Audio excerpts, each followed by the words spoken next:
Now let's move on. And neurodiversity affects people in every school and workplace. It includes differences such as autism and dyslexia, and many neurodivergent people can struggle to get jobs and stay in employment.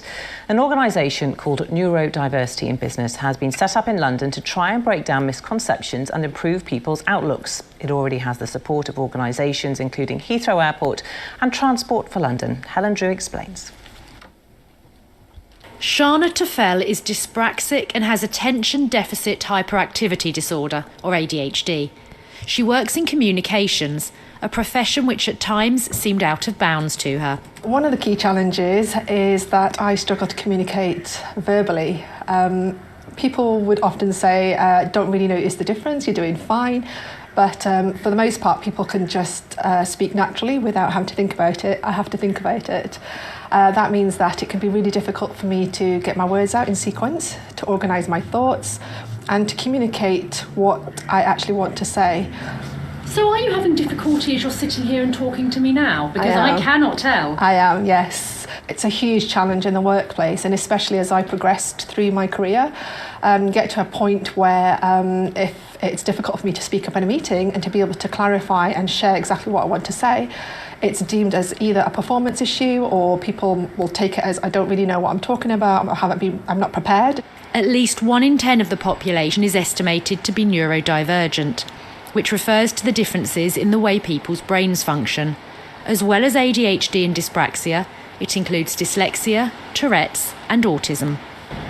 Taking autism as an example, there are around 88,000 autistic people living here in London, and only 16% of autistic adults are in full-time paid work.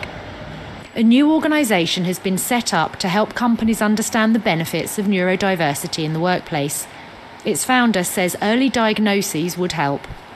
There's an unfortunate number of children and young people who leave school and they've not been diagnosed with dyslexia, and they go into the workforce without the adequate support to enable them to thrive rather than just survive. Education is absolutely critical, and unfortunately in the UK we are underserved in terms of how the education system supports neurodivergent students. And the reality is that from a public purse perspective, we either support and pay for these children and young people early on in their life cycle, or you pay disproportionately more later on in their life through benefits, through health impacts, etc.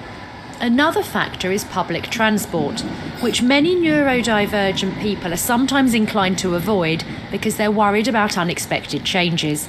It's something one London Assembly member says needs to improve in the capital. When you think about somebody with autism or some other neurodiverse condition, they can struggle much more than other Londoners in order to cope with that change.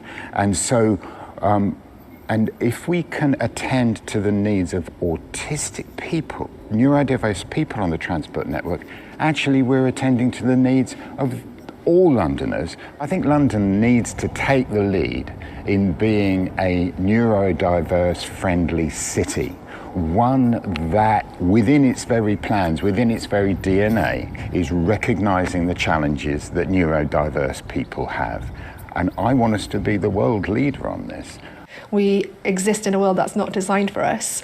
And that's why we're good in a crisis and dealing with change and dealing in ways that just other people might not be able to necessarily deal with. Create those spaces for us in the workplace, in businesses, in society, so we can actually thrive instead of surviving in the dark. There is still a stigma around neurodiversity, but the hope is the many positives that come with these differences will be seen more clearly. Helen Drew there. Well, Emily, this issue of employing neurodivergent people is something that's important to you and you've been proactive about, haven't you? Yeah, well, I've got the Autism Society in my constituency and I talked to them about taking somebody on. I had some money where I could employ someone for 6 months, and they found someone who was just amazing, you know, incredibly bright and proactive, but who'd never been able to get a chance to work. So she worked for me for 6 months, and since then she's gone on to have a really good career. She's now the manager of the unit that she's responsible for, so she's doing all right, you know. But there are things that you need to be kind of aware of. I mean, noise is a big thing, you know, for if you're autistic. And obviously our office is kind of noisy and the bells going and everything else, and you had to be kind of mindful of those sorts of things, I think. So there are, you know, some things you need to adjust to slightly, but the value that she brought to our team was immense. Okay, great. Bob, how important is it to put more resource into getting diagnoses early so that people don't fall behind at an early stage? I think it's very important. I mean, I echo what Emily has said about the value that many people, who've all probably got friends and family who've been in this situation, the value that people bring to the workforce. But we've been particularly struck by the way people have failed when they sometimes come into contact with the criminal justice system in its early stages, and it's not picked up that some of the behaviour that may have got them into difficulties actually comes from a range of neurodiverse conditions. And the failure to pick that up at an early stage means that we're not able to divert them away and help them get out of what might have been offending behaviour, and they get sucked more and more into the system. So early diagnosis in that area, in the education system, right across the piece, really important. It's particularly hard, you know, from what I can see, for women to get diagnosed with ADHD, because there's a kind of an idea of like how ADHD presents, which tends to be kind of hyperactive boys, whereas the social constraints on girls in terms of what's acceptable is kind of that much heavier on them, and so they mask it better. Yeah, I think that's right. A lot more research, a lot more investment in. All right, thank you. It's a modest sum, isn't it, in the overall scheme? Okay, let's move on.